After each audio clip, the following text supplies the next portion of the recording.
I know there's already reviews out there on Super Mario Party Jamboree TV, but in this video, I want to do something a little bit different and actually take you guys on a detailed walkthrough of the menus and all the screens in Jamboree TV and how it's a really interesting layout for how they did things in this update. So first off, whenever you boot up the game, this is how it looks. You can see in the top left corner, it says Nintendo Switch 2 with the icon. If I scroll to the left, it says it's Nintendo Switch. And then on the far right, if you're curious, it says Game Share. That's a new Nintendo Switch 2 feature. So anyways, I want to show you guys this section first, and then I want to jump over to Jamboree and show you why it is interesting the way they did this. It doesn't quite flow exactly the way you'd expect, but let's click on Jamboree TV here, and I'll walk you through this and tell you about the big disconnect that's going on with this update. So whenever you boot this up, you're going to have the game modes that you saw in the trailer, such as Bowser Live. And by the way, in the past, you saw that menu. It said I could play local or friends or online. I tested this out, and if you play online, no, you're not able to play Bowser Live online. You can't do the coaster thing online. It's just Mario Party online. And let's jump into this, and I'll explain things further for you. So you pick a character, you start out, you go on the stage, and it looks really cool whenever you're on the screen, but there's not a whole lot to it. So first off, Bowser Live. Now I'm going to click on this first, and then we'll jump over to the other things in a second, and I'll show you why Mario Party in particular is a very interesting approach how they did things. But Bowser Live, as you guys have probably seen, this is one of those modes where it doesn't really get me a whole lot. I think it might be for people that might be 10 years old or younger, but it's one of those things you do it one time and then, it's kind of loses its appeal after that. I don't have the camera, but I will tell you guys there's 3 or 4 camera minigames. As far as the microphone minigames, there's 3 microphone minigames. And the thing about this mode is that there's 3 rounds to it. So it spins the wheel and you do a random minigame, but there's only 3 minigames that it could choose from. And so you're going to find yourself in this mode going back to the same minigames over and over and over again. And like I said, you do this game mode once or twice, and then it kind of loses its appeal. But anyways, I'm not going to go through this game mode completely, but I want you guys to have a better understanding of that's kind of what the game mode is. So anyways, that's that game mode. And then back at the studio here, we're going to take a look here at the coaster one. So on the coaster side of things, there are 5 different tracks that you can choose from. In this mode, you're basically just using the remote like a mouse, and you're clicking, you're throwing these balls to knock over things, and you're doing mini games along the way. So it's kind of like the river survival in Super Mario Party, if you guys remember that one, except in this one you're actually shooting things, and then you do mini games and you try to get the best score or time at the end. So that's kind of the Carnival Coaster. Not a whole lot to it. It's kind of one of those things you do it once or twice and it kind of loses its appeal. But where things get really interesting is whenever you click on Mario Party. I want to show you guys this, because this is where things kind of don't make a whole lot of sense as to why Nintendo did what they did. So this is what you can access, right? So you can only access Mario Party. You can't actually scroll around to different islands and do anything else. So you're able to choose the new game modes, which is Frenzy Rules, where there's 5 turns. There's the Tag Team Rules, which these are the new modes they added in, right? So whenever you do this, you can obviously select any of the boards there. If you bought Super Mario Party Jamboree TV for the first time, all these boards are actually unlocked from the start when you buy the game. But so the party settings, this is where it gets different, because motion and mouse, remember this. So whenever you click on the Jamboree TV side of things, motion and mouse minigames appear right here. So you can turn those on or off, right? And then you just progress in Mario Party like you usually would, okay?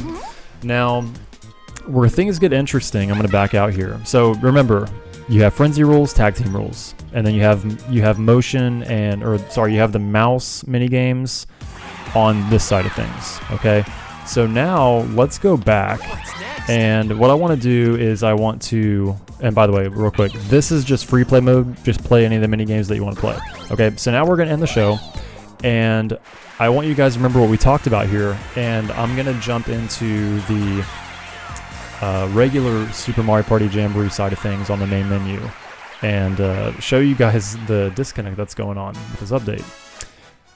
So whenever you go over to the Super Mario Party Jamboree side of things, like it was on the Nintendo Switch, the thing that's weird about it is that you're not able to select the mouse mini games in the Mario Party mode, and they don't even have the new game modes to it. So let me show you guys what I'm talking about here. Let's get things booted up. Okay, so up we go.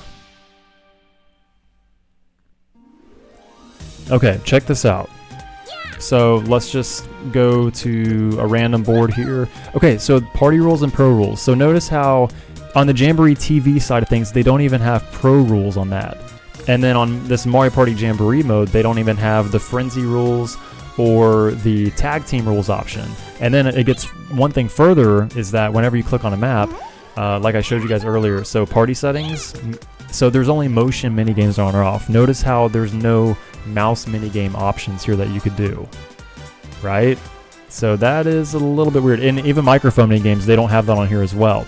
So basically where the disconnect is if you want to play the mouse minigames and the mic minigames, you have to go to the main menu and you have to go to the Super Mario Party Jamboree TV option in order to play those game modes and those mini games. So I just think that doesn't make a whole lot of sense. And you think they would just add this kind of all into one interface, right? Where you can click on the Mario Party mode, you can, you know, do pro rules, you can do the frenzy rules, or you could do, you know, the tag team rules all in kind of one menu. But you have to go to a completely different screen in order to do that. So I don't know why that's like that. But also another thing too is that in the Mario Party Jamboree TV update, so they don't save records on here. So if you're playing Mario Party and if you play a minigame and you beat a record, it doesn't communicate that to the Super Mario Party Jamboree side of things. So this right here, this wouldn't save any records. This wouldn't add any achievements or party points or anything like that. So I don't know why Nintendo did this, but anyways, that gives you guys a better understanding as to how the update actually looks, and this gives you a better idea of whether you should actually look into it or not. Personally, I think the mini games are pretty cool. I enjoy the mini games. They're fun. There's a good selection of them, but there's not a whole lot of value to it. I don't think it's worth $20 because, like I said, the Bowser Live mode and the Carnival Coaster, you do it once or twice and you probably won't want to do it again. Unless you have a lot of people over, or maybe you have kids and you want to do it with them, it could be kind of fun. But I think the mini games, you know, there's 17 new mini games. So what I'm saying by 17 is on the Mario Party game mode, you have 14 mouse mini games and 3 microphone mini games. You can't do the camera mini games on Mario Party. You can only do the camera mini games on Bowser Live. So the mini games, yeah, I mean, I think this might be like a $10 worth update, but $20, man, that's a steep price. But I hope this gives you guys a better understanding as to the details on the navigation of Mario Party Jamboree TV and the update. Personally, I don't think it's completely worth it. You know, it's a little bit of a bummer. I kind of wish they would have added some more boards to the game. You know, I don't know. But I think it's actually the first DLC update we've ever had to a Mario Party game, and that's kind of surprising. But hopefully we have a new Mario Party game maybe next year. So we'll see what happens. But anyways, hope you guys liked the video. If you did, make sure to leave it a thumbs up and subscribe to the channel for more Nintendo Switch 2 content. Thank you guys so much for watching. I'll see you in the next one. Bye.